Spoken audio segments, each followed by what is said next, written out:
Fuzzy Mud, Chapter 5. Tuesday, November 2, 3:18 p.m. By the time Tamaya made it to the other side of the fence, Marshall had already disappeared through the trees. She picked up her backpack and hurried after him, slipping her arms through the straps as she ran. Ducking under a low branch, she spotted him climbing over a small mound of boulders. "Wait up!" she called. Again, he disappeared from view. Her knee banged against one of the boulders as she scrambled over the mound. He was waiting for her on the other side, hands on hips, an annoyed look on his face.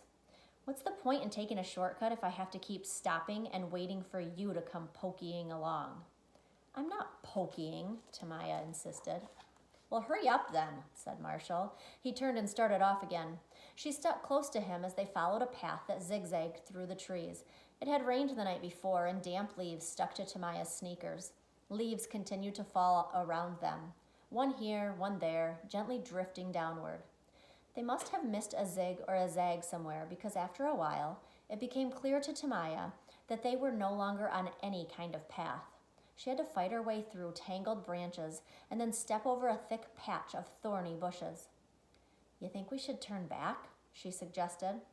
Marshall's answer was short and blunt. "No." Tamaya pretended to be brave. Every little noise made her heart leap. She got down on her hands and knees and crawled under a very low branch. "Is this the shortcut?" she asked as she straightened back up. Marshall didn't answer. He just kept moving forward. Her sock was torn and her skirt was splotched with dirt. She didn't know how she would explain that to her mother. One thing she couldn't do was lie. She would never lie to her mother. Her parents had divorced back when she'd been in the first grade. They had been living in an apartment in Philadelphia at the time. It was a different apartment from the one her dad lived in now. Even back then, everyone always talked about how smart she was, which had surprised her because it wasn't something she gave much thought. She was who she was, and that was all. She'd been given an aptitude test, and then she and her mother had moved to Heathcliff so she could attend Woodridge Academy. One thing she wasn't smart about was her parents.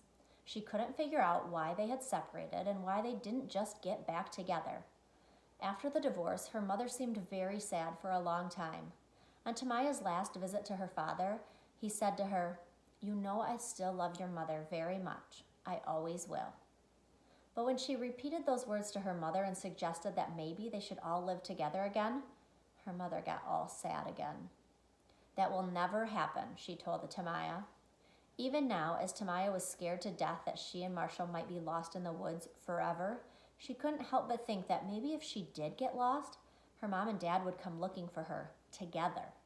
She was imagining what it would be like when they found her, and how they'd all hug each other, when all of a sudden a small animal darted right in front of her. She stopped. "What was that?" she asked Marshall. "What was what?" "You didn't see it?" She wondered if it could have been a fox. "Some kind of animal practically ran over my foot." "So?" "So nothing," she muttered. She didn't know why he was being so mean. They came to an old dead tree lying on its side. Much of its bark had rotted away. Marshall climbed up on it and looked around. He muttered. He looked back the way they had just come. "Are we lost?" Tamaya asked. "No," Marshall insisted. "I just need to get my bearings." "You said you knew a shortcut." "I do," he answered. "I just have to find the exact place where it starts. Once I find the starting point, we'll be home in a snap." He snapped his fingers as if that proved it. Tamaya waited. She heard something crackle behind her, but when she turned around, there was nothing there. Marshall hopped down from the tree trunk. "This way," he declared, as if he knew exactly where he was going. Tamaya scooted around the tree and followed. She had no choice. They made their way down the side of a hill until they came to a ravine, then followed the ravine upward. Tamaya's backpack felt heavier with every step. She kept thinking she heard something or someone behind her, but when she looked back, there was never anyone there. Marshall continued to walk quickly. She constantly had to run up to catch up, but soon would lag behind again. Each time it would become harder to catch up. Out of breath, she watched him disappear around a curve in the hillside. She shifted the weight of her backpack, gathered what strength she had left, and started to run after him. Something grabbed her from behind. She felt her sweater being pulled up against her neck, choking her. She twisted free, then screamed as she fell to the ground. Rolling over, she looked up, but there was nobody. No deranged hermit, no blood-stained beard, just a tree limb with pointy branches. Marshall came hurrying back down to her. "Are you okay?" She felt more embarrassed than anything else. "I just fell," she said. She realized her sweater must have gotten caught on the branch, that was all. Marshall continued to look down at her. "I'm really sorry, Tamaya," he said finally. He seemed really worried. "I saw a rocky ledge up the hill," he told her.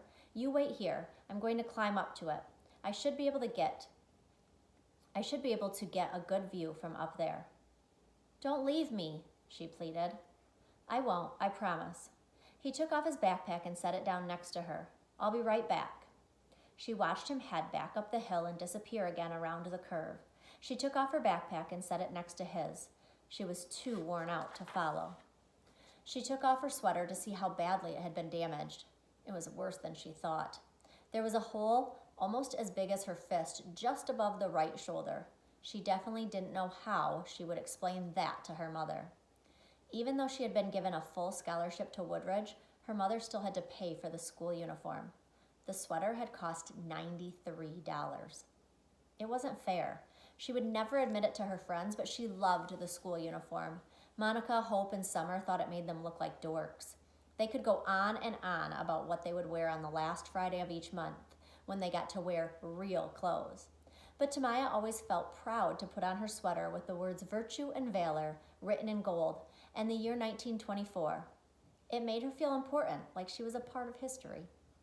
As she was thinking about this, she found herself staring at a large puddle of some kind of fuzz-covered mud. Her mind barely registered it at first, but the more she gazed at the odd-looking mud, the more it drew her attention. The mud was dark and tar-like.